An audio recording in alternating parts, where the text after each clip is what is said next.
What's going on, guys? You're here with international journalist, the Media Prince, and I'm standing next to, first of all, I want to salute this brother right here. He's doing TV, film, everywhere. He's a jack of all trades. I'm speaking it.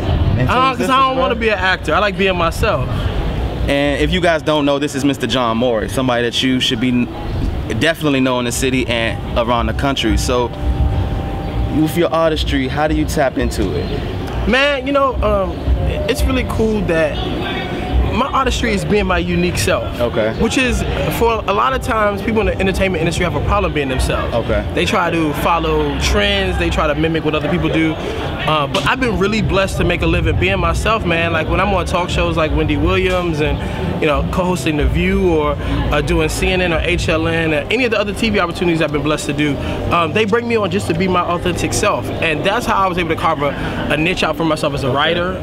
You know, my writing voice, my radio voice when I was on the Tom during the morning show. Sometimes I pop in on Cafe Mocha Radio now. It's all about talking to the listener, the audience, like I would talk to my friends. Okay. So it's just cool, man. It's cool to be able to be myself, you know, to showcase my opinion and make a living doing it. It's just a pretty good gig. Okay. So somebody that's trying to walk in your footsteps and is are afraid to be themselves, what advice do you have for them to, you know, to get over that? And well, the first thing you have to learn to do is to really be comfortable in your own skin. Okay. It's a work in progress, you know. You've got to find those things about yourself that you really like and appreciate. Here's the thing. Particularly those who work in the TV space, people have to become invested in your opinion. They have to like your point of, like or dislike your point of view. So if something happens in the world, you have to wake up that morning and say, I wonder what such and such thinks about that. So if it's politics and something goes on with Putin's President Trump, you roll over in the morning and you say, I wonder what Whoopi Goldberg is going to say about that. So you turn on The View to watch. Or if it's something going on in pop culture, you might say, I can't wait to hear what Lonnie Love has to say about this. And you turn on The Real to watch. And so being your authentic self is how people invest in your personality and your opinion. And so if you notice, a lot of people without personality or people who pretend to be somebody else, they don't necessarily translate in the TV space. I don't necessarily think actors work really well as talk show hosts because they're so used to pretending to be other people that it's hard for them to be themselves. So, you know, you've got to work on being yourself. I think that's how you have longevity in the business and how you ultimately have success. Okay. So of course you definitely have had longevity. Of course you just did a lot of name drops and you're juggling a lot of hats. Does it ever become overwhelming? It does. I mean, about maybe 4 or 5 years ago, I was really burnt out. I started in the business really young. I started getting professional work in the business my last 2 years in college. So I got a head start on the industry. It gave me, you know, by the time I left, I went to HBCU, Norfolk State. By the time I left Norfolk State, I was already getting professional work. I was established in the business. I created a national platform for myself while in college.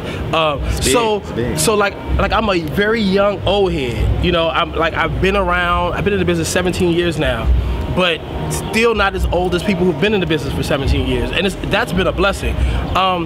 So I did get overwhelmed a few years ago. I did take some time off. You know, I've been really good with my savings. I lived off my savings. I left 2 good jobs in a bad economy. I've been at AOL for 7 years, and I was at Tom during the morning show for 6 years. And I was just like, I don't want to do either one of these things anymore. And so I took some time off. I cleared my head, and then I put a real emphasis on the TV work. And God honored my faith in me stepping out and really recalibrating, resetting, rebooting, and focusing on my plan A. I let my plan B take precedent over my plan A for too long. And now that I put my plan A back in focus, things are going great. Okay. Now, of course, you said you had to take a break from everything. How important is it to make sure that you get some time for yourself?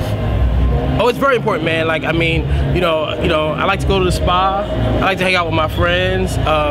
You know, when I'm not on the road, I can be a little boring. You know, I'm a bit of a homebody. You know, I'm a television junkie. I like going to professional wrestling matches. Okay. So I find things that are fun and entertaining for me. And you know, in the early phases of my career, I just would go. You miss a lot of birthdays, a lot of holidays, a lot of family events.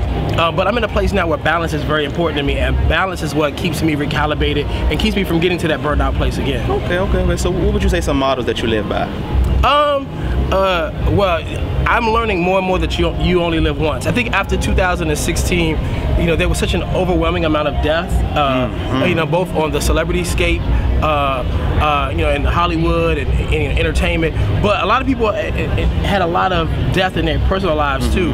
And so just realizing that time is short and limited and we really need to maximize and live every day to the fullest, that's something that I really live by. And you know, I'm really about living your best life. Be kind to people. Live with integrity.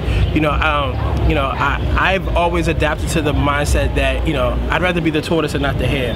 There's a lot of people that came out, had a quick flash of success, and we don't, you know, who would have ever thought 6 years ago that Paris Hilton would be irrelevant in the United States? Because she was one of the hottest reality stars that was out there. She's the one who ushered the era of the Kardashian in, and to think that she introduced us to this family, and she herself doesn't necessarily, she's filthy rich, but she doesn't necessarily have enough juice to move the needle right now in the U.S.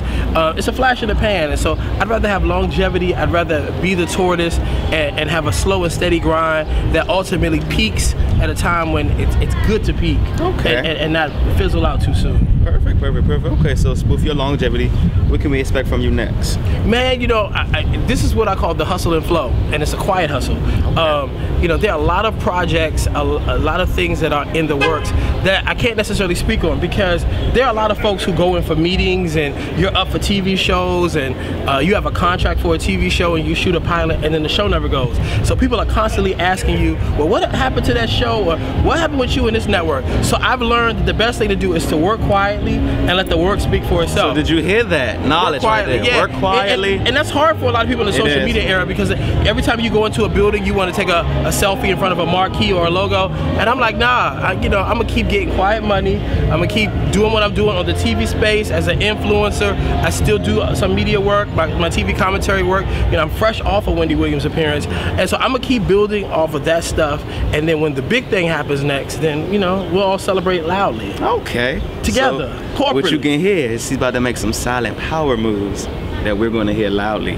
Loudly. So thank you again. This was Mr. Jawn Morey, and thank you for allowing me to tap into your artistry and learn more about you. Let them know where they can follow you at. You can follow me on Instagram and Twitter at Jawn, JAWNMURRAY, and on Facebook it's Jawn Murray World, JAWNMURRAY World. There you have it. Shot by MLB.